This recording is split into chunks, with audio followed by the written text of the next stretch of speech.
What's going on, besties? Today we're going to be tackling the T7 mathematics portion of the exam, and we're going to be talking about tables, charts, and graphs. Let's get started. The ATI TEAS is going to test you on different graphical display types and how you use them. There are 5 different types of displays that you're going to encounter when you take your TEAS. One is the Cartesian Coordinate, scatter plot, line, pie or circle, and bar graphs. Let's break each one of these down. Starting with Cartesian coordinate chart, also known as Cartesian graph, consists of 2 perpendicular lines or axes. The horizontal axis is called the x-axis and the vertical one is called the y-axis. Their intersection at 0 creates an origin, which is the starting point of plotting data.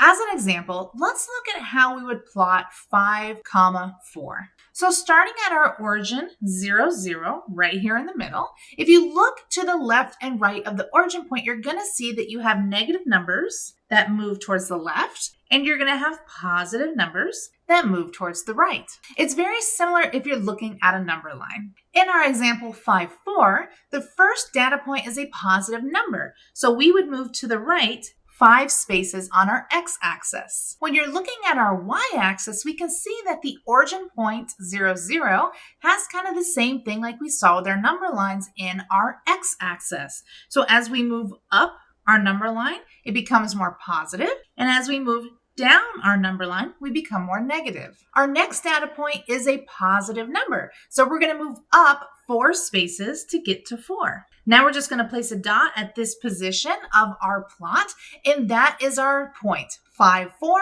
on our Cartesian coordinate chart. Not too bad, right? Next, let's look at scatter plots. So this type of graph is essential when we want to examine relationships between 2 different data sets or numerical variables. Essentially, it's about observing how one variable correlates to the other. Let's consider the example of our scatter plot found here on the right side of your screen. It investigates the amount of ice cream sales dependent on environmental temperatures. As you can see, over time, the hotter the temperature outside becomes, the more sales of ice cream increase. Scatter plots do hold significant value in scientific studies. They are particularly useful when we need to alter one variable, known as our independent variable, and observe its impact on the other, called our dependent variable. When we're setting up our scatter plot, it's crucial that we place that independent variable on our x-axis. This would be our x. For instance, if you're conducting an experiment where you vary the amount of fertilizer given to a plant to measure its growth over time,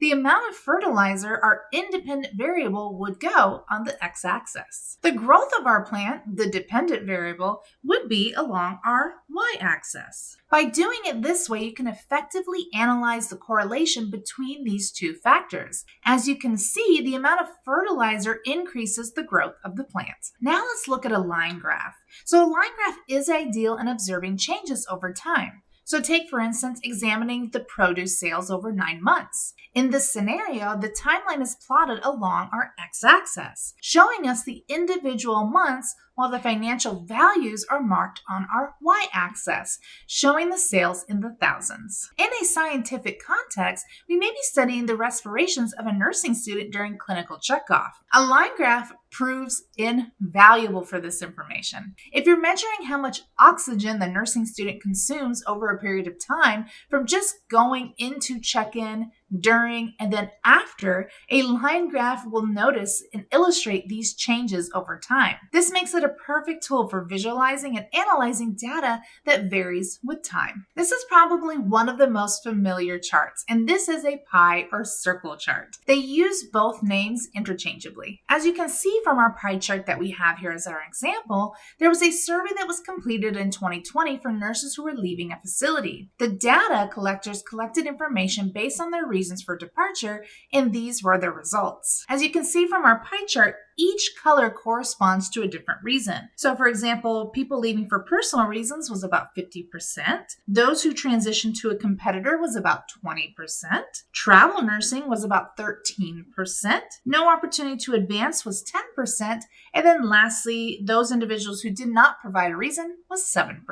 A bar graph is particularly useful when we need to compare multiple groups or categories. For example, in our first set of bar graphs, you can see that it illustrates the number of worldwide electric cars per year. As you can see, as the years progress, the number of electric cars also increase. Going back to our plant experiment that we talked about before, imagine that we're in a laboratory setting, investigating how various light colors affect the rate of photosynthesis. In such a case, a bar graph would be an excellent choice for this experiment. We could plot the rate of photosynthesis here on our y-axis, with each color represented as a distinct bar down here on our x-axis. Often in bar graphs, each bar signifies the average or mean derived from the collected data. This makes bar graphs a useful tool, and a very powerful tool at that, for visualizing representations of comparing average values across different categories or groups. Here's a quick and useful tool as to why we would use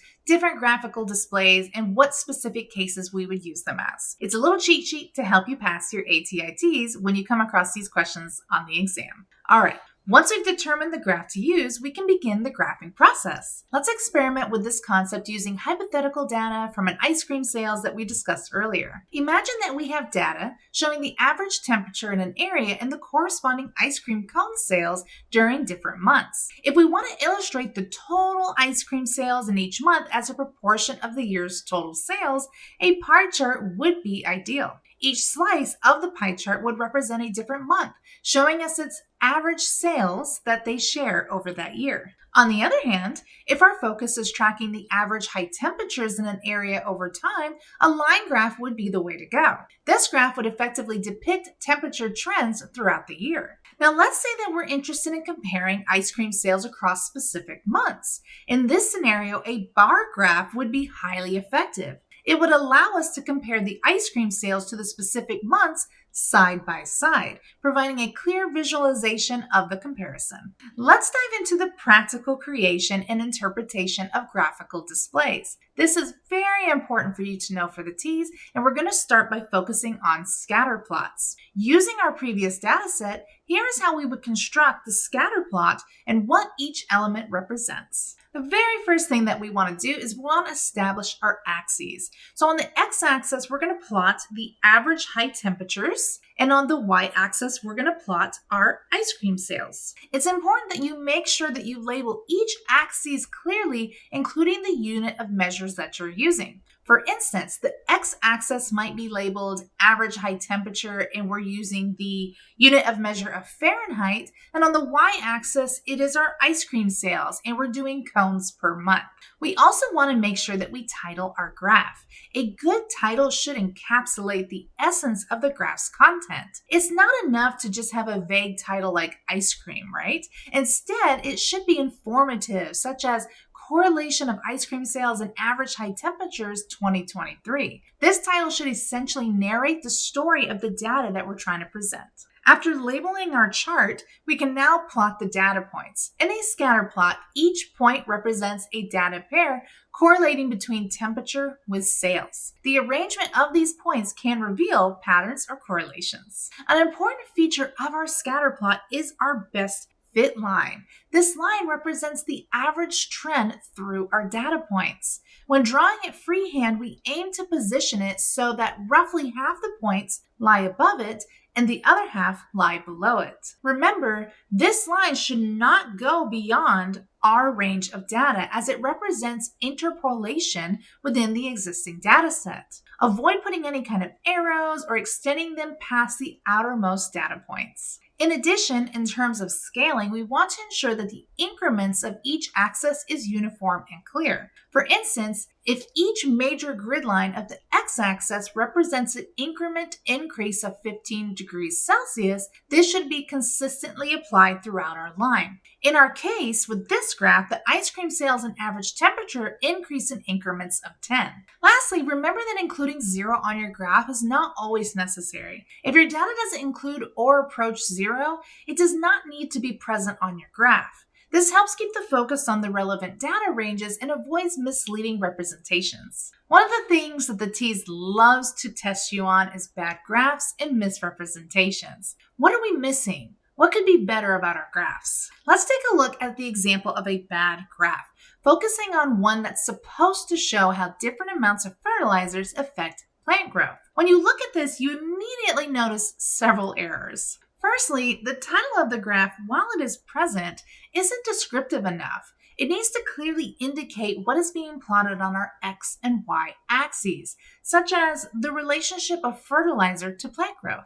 Next, there's a major issue with how the axes are set up. Plant height is actually listed down here on our x-axis, but since we have varying amounts of fertilizer, that actually should be our independent variable and should be placed down here on our x-axis. And that plant height should be moved to our y-axis because it is our dependent variable. It's also crucial to include units for each variable, but as you can see, they're missing here. Plant height should be labeled on the y-axis with appropriate units, and fertilizer amounts should also be labeled on the x-axis with its amounts of units. The scaling of these axes is another problem. The x-axis shows non-linear scaling numbers of 5, 12, 15, 19, 23, and 30. In a well-made graph, the distance between each point should be consistent, uniform, and clear. Additionally, only having a single number on our y-axis, 13, doesn't help with accurate measurements either. Lastly, our best fit line on this scatter plot extends past our range of data. This is also going to be incorrect. That best fit line should only encompass the range of data points on our graph. In summary, the graph has quite a few significant errors, demonstrating what to avoid when creating or interpreting a scatter plot. Let's take a look at our first practice question. Which of the following descriptions best matches a scatter plot? Is it A, a graph that uses vertical or horizontal bars to show comparisons among categories? B, a graph that displays data points along a line typically used to show changes over time? C, a circular graph divided into slices to illustrate numerical proportions? Or is it D, a graph that displays data points to represent the relationship between two variables? And the correct answer is D, a graph that displays data points to represent the relationship between two variables. As we know, a scatter plot is characterized by its use of data points plotted on a Cartesian coordinate system, showing how one variable is affected by the other, which is why D is the most correct answer. You were tasked with presenting the monthly sales data for 3 different products over the course of a year. Which type of graph would be the most effective in displaying this information? Is it A, a pie chart, B, a line graph, C, a scatter plot, or D, a Cartesian coordinate? And the correct answer is B, a line graph. As we know, a line graph is ideal for showing changes over time, making it the best choice for presenting sales data across different months. It allows the audience to easily see trends and compare the performance of the 3 products throughout the year. Pie charts are more suited for showing parts of a whole at a single point in time. Scatter plots are used to show relationships between 2 variables, and Cartesian coordinates would not be used in this scenario. A bar graph is used to compare the average test scores of 4 different classes: algebra, biology, chemistry, and English. Sounds like the TEAS test, right? However, the bars are not labeled with the names of the classes. How does this affect the interpretation of the graph? Is it A, it allows for a straightforward comparison of the test scores across subjects? B, it does not impact the interpretation as long as the scores are visible? C, it creates ambiguity, making it difficult to attribute the correct scores to each class? Or is it D, it improves the visual simplicity of the graph, focusing attention solely on the numerical scores? And the correct answer is C. It creates ambiguity, making it difficult to attribute the scores for each class. Without these labels indicating which bar represents which classes, it becomes impossible to determine the average test scores for each individual class of algebra, biology, chemistry, and English. Now let's talk about linear, exponential, and quadratic graphical trends. In order to understand these 3 different kinds of trends, we're going to put our imagination hats on. So let's say that we're a scientist who are observing turtle populations in a series of islands, focusing first on 2 islands, Funky Island and Get Down Island.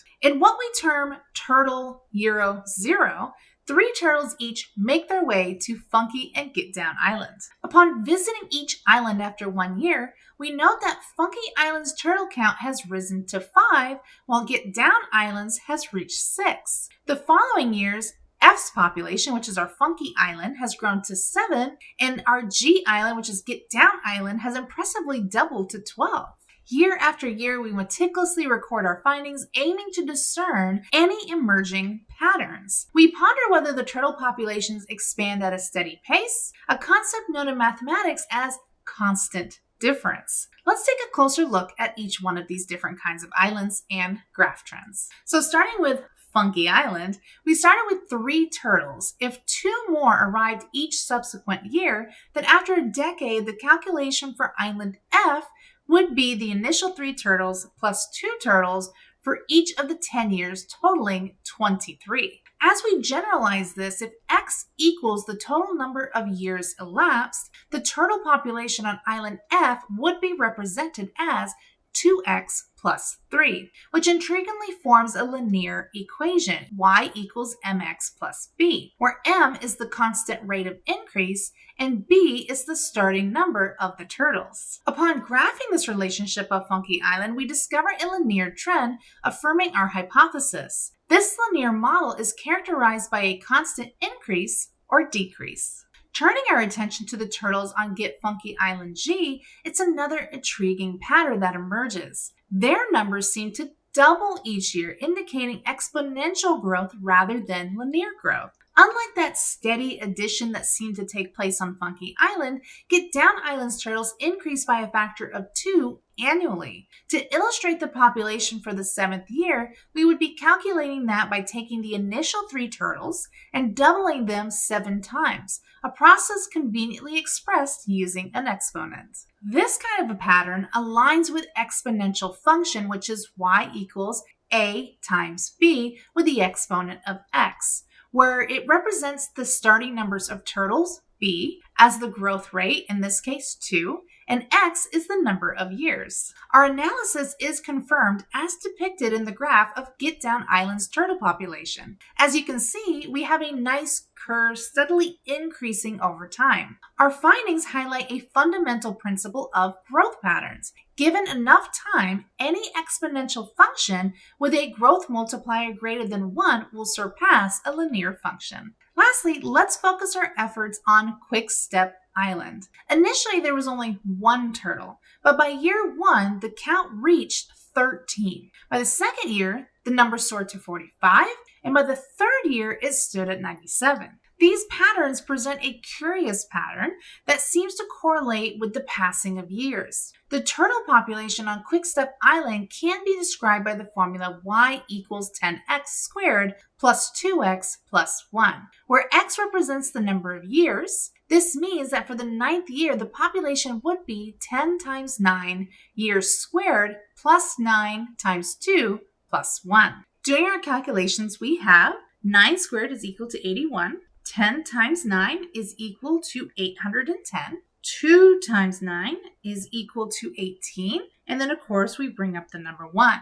So if we add all of these numbers together, we're going to get a total of 829 turtles by the time that we reach our 9th year. This pattern is indicative of a quadratic function, which takes the form of y is equal to a times x squared plus bx plus c. In this case, b is equal to 2 and c is equal to 1. The graph of this function reveals that classic U-shaped curve that's also symmetrical and distinctive when we're looking at quadratic equations. When complementing which turtle population would outgrow the others over time, it might be tempting to say that the quadratic growth of Quick Step Island would be the given choice given its rapid ascent. However, it's important to remember that exponential growth, when it comes to capacity, is going to increase indefinitely and will eventually surpass that quadratic growth. The quadratic function's growth is tethered to the square of x, whereas the exponential growth x serves as the exponent itself, offering boundless potential for increase. Let's take a look at how this will be displayed on the ATI TEAS. Starting with our first practice question. Calvin is selling apples for $2 each at a farmer's market. He has written down his sales for the last 30 minutes as follows. And as you can see over here on the right-hand side of our screen, this is our data points. What type of relationship is depicted between the numbers of the apples bought and the total cost? Is it A, linear, B, exponential, C, quadratic, or D, cubic? And the correct answer is A, linear. The cost increases by a constant amount of $2, with each additional apple indicating a constant rate change. This consistent increment is characteristic of a linear equation where the graph is going to be a straight line. Julie is growing bacteria collected by a bacterial sputum sample for a patient admitted with pneumonia. She documents her findings every hour. What type of graph best represents the relationship between the time and the number of bacteria? Is it A, linear, B, exponential, C, quadratic, or D, cubic? And the correct answer is B, exponential. The number of bacteria doubles with each passing hour, indicating the bacteria count is not increasing by a fixed amount, but rather a fixed proportion.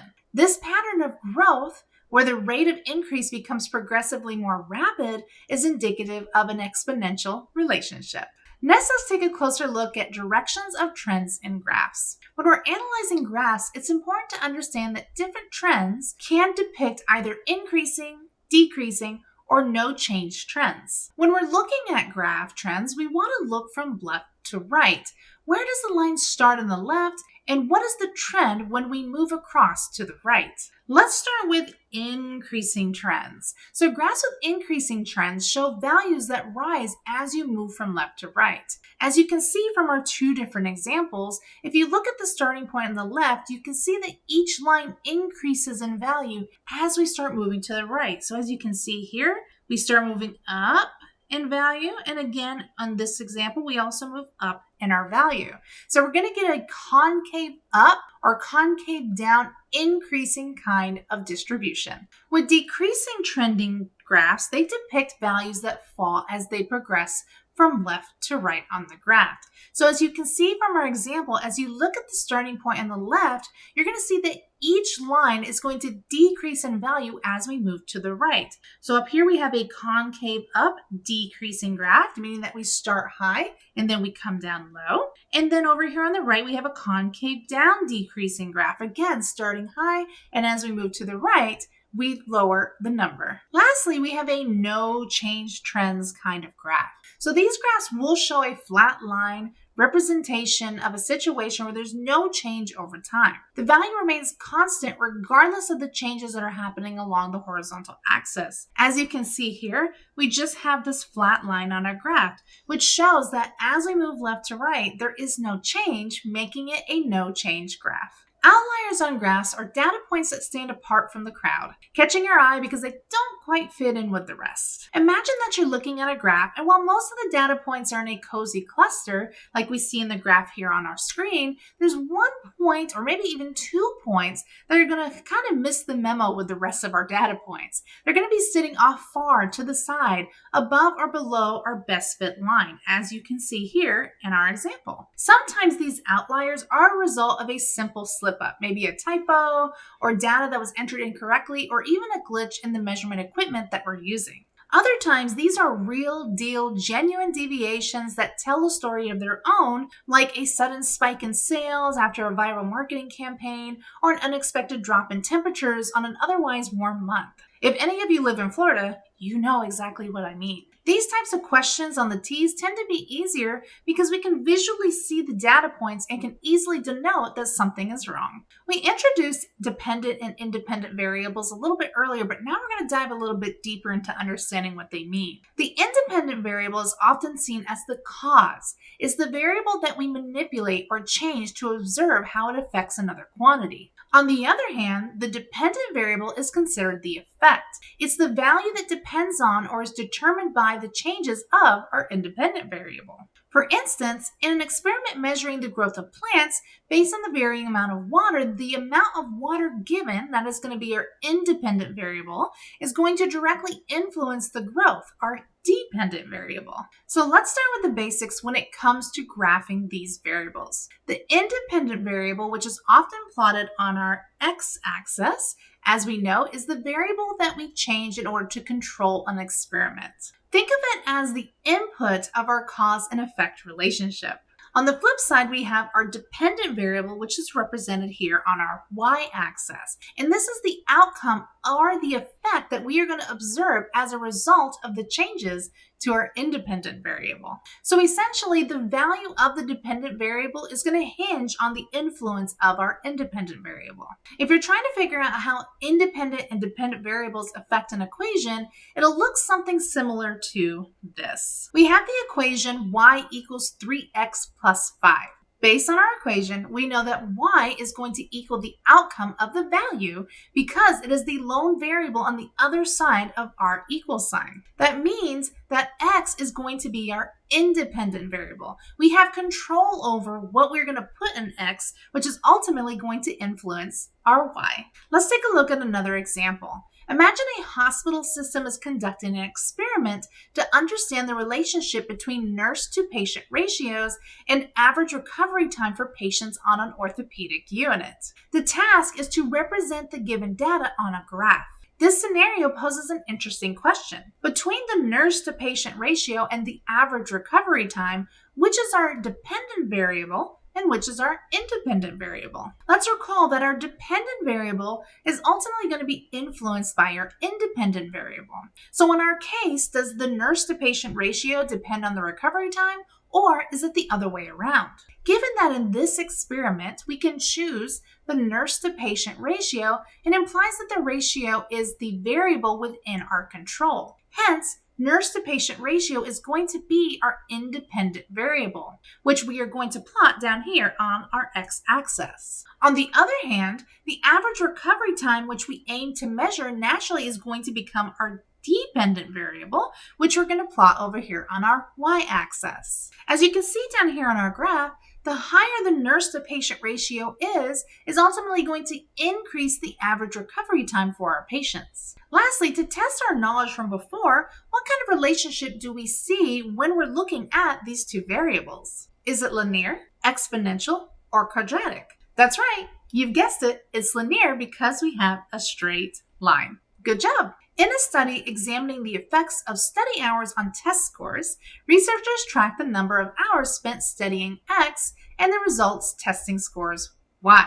Given the relationship described in the equation of y equals 2x plus 70, where y represents the test scores and x represents study hours, determine which variable is independent and which is dependent. Is it A, x is dependent variable because it relies on the test scores? B, y is the independent variable because it is determined by the number of study hours? Is it C, x is the independent variable because it represents the controlled amount of study time influencing the test scores? Or is it D, y is a dependent variable because it dictates the number of study hours needed to achieve a certain score? And our correct answer is C. In this context, the number of study hours, which is x, is a variable that the researchers control or manipulate to observe the effect on another variable, making it our independent variable. The test scores, which would be our y, on the other hand, are affected by the changes in our study hours, making them the dependent variable. The equation y equals 2x plus 70 clearly shows that y, which is our test scores, is going to change in response to x, which is our study hours, underscoring the dependency of test scores in the amount of time spent studying. In a clinical trial to assess the effectiveness of a new dietary supplement on improving blood pressure levels, participants' baseline blood pressure readings are taken before starting a supplemental regimen, and their daily supplemental dosage varies among participants. Based on the information provided, which variable is independent and which is dependent? Is it A, medication dosing is the dependent variable because it is influenced by the changes in blood pressure readings? Is it B, blood pressure readings is the independent variable because they determine the dosage of dietary supplement? Is it C, medication dosing is the dependent variable because it represents the dosage of the supplement, which is manipulated to observe its effect on blood pressure? Or is it D, blood pressure readings are the dependent variable because it depends on the dosage of the dietary supplement? And the correct answer is D. In this clinical trial, the variable the researchers actively manipulate is the dosage of that dietary supplement given to the participants, making that medication dosing our independent variable. The purpose of varying that dosage is to observe its impact on a specific outcome, which is, in this case, is going to be our blood pressure readings, making that our dependent variable. Next, let's talk about correlation and covariance. So correlation and covariance is a statistical measure that describes the relationship between two variables. Like in all of our examples for mathematics, we call these variables x and y. To illustrate this, let's imagine that we plot points on a graph using x and y axes, and the pattern emerges somewhat like we see in our examples. The way that it's depicted in our first example here suggests that positive correlation between x and y, that is that when x goes up, y is also going to trend up as well. Now let's also consider a scenario where the inverse relationship is true, like we see in our second example with negative correlation. As x increases, y is actually going to decrease, causing an inverse relationship. In our last example, we have no correlation, meaning that the points are plotted on the x and y axes, but they don't follow the same trend or have any correlation. As you can see from our graph, we're unable to draw any kind of line through any of these plotted points to show a relationship among them. This shows that there is no relationship between these points as they're scattered all throughout our graph. A study was conducted to explore the relationship between a number of hours spent studying per week and the resulting GPA of college students. The data collected from a sample of students is presented in our table that we have right here on the right-hand side of our screen. Based on the data provided, what kind of correlation exists between the number of hours studied per week and the GPA? Is it a positive correlation, A, B, a negative correlation, C, no correlation, or D, cannot be determined from the data provided? And the correct answer is A, we have a positive correlation. The table shows that the number of hours studied per week, which is our X, increases, and the GPA, which is our Y, also increases. This upward trend suggests that we have a positive correlation, indicating that students who spend more time studying tend to have higher GPAs. So this next question can tend to be a little bit tricky, so hang tight with me. A fitness coach is analyzing the relationship between the number of calories consumed daily, that's our X,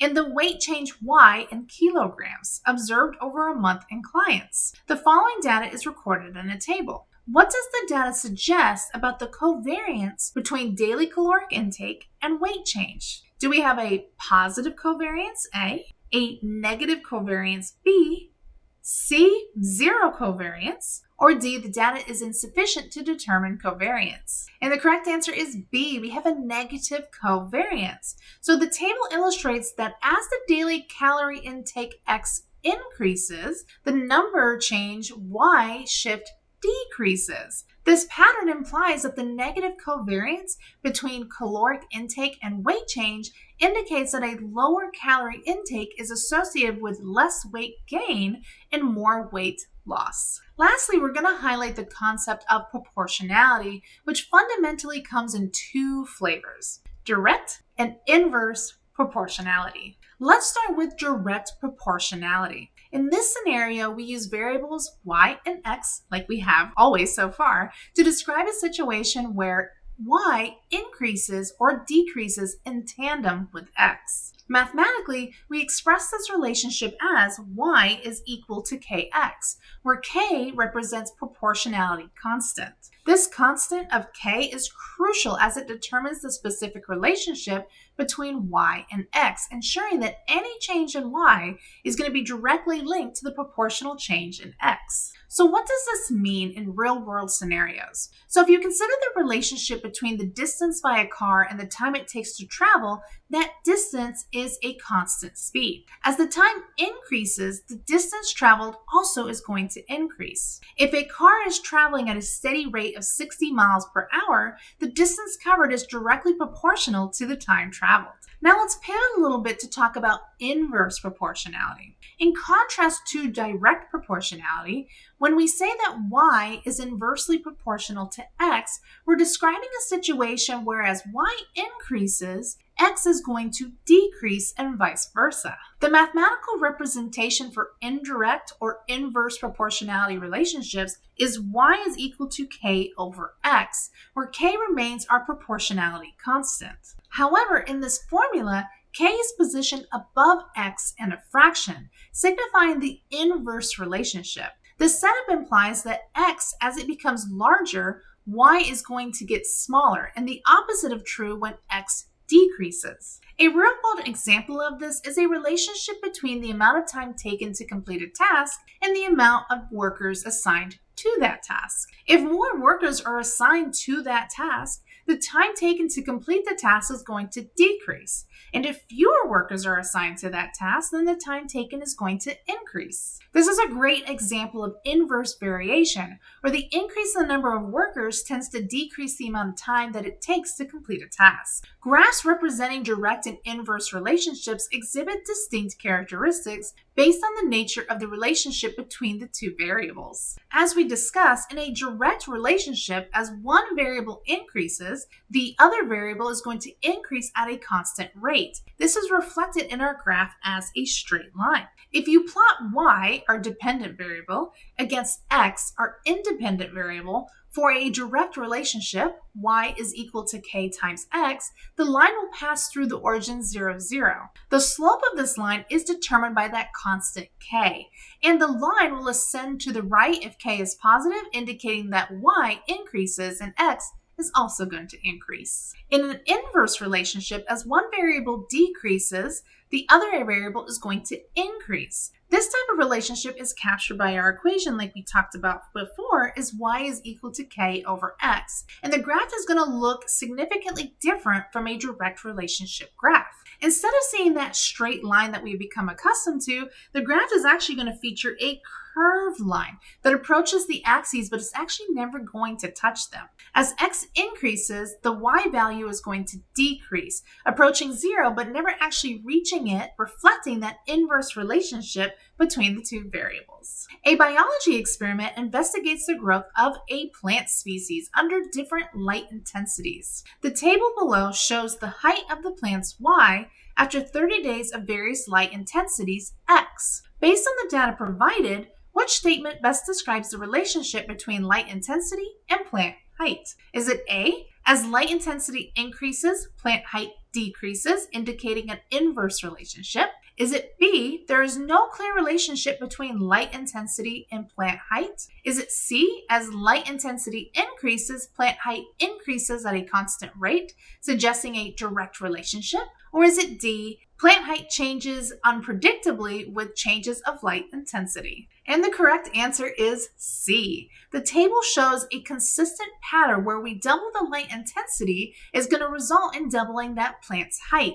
This proportional increase indicates a direct relationship where the plant height is directly proportional to our light intensity. A physics study examines the cooling time of a hot beverage as a function of the amount of cream that was added. The table shows the cooling time Y for the beverage to reach a drinkable temperature for various amounts of cream added, X. What does the data suggest the relationship between the amount of cream added and the cooling time of the beverage? Is it A, adding more cream significantly increases the cooling time, showing a direct relationship? Is it B, the cooling time decreases as more cream is added, illustrating an inverse relationship? Is it C, there's no significant change in cooling time with varying amounts of cream, indicating no relationship? Or is it D, the relationship between the amount of cream added and the cooling time is inconsistent? And the correct answer is B. The data indicates that as the volume of cream increases, the cooling time of the beverage to reach drinkable temperature decreases. This temperature suggests that the cooling time is inversely related to the amount of cream that's added, as an increase in one leads to a decrease in the other. I hope that this video is helpful in understanding everything that you're going to need to know when it comes to tables, charts, and graphs. As always, if you have any questions, make sure that you leave them down below. I love answering your questions. Head over to nursecheungstory.com where there's a ton of additional resources to help you ace that ATI TEAS exam. And as always, I'll catch you in the next video. Bye!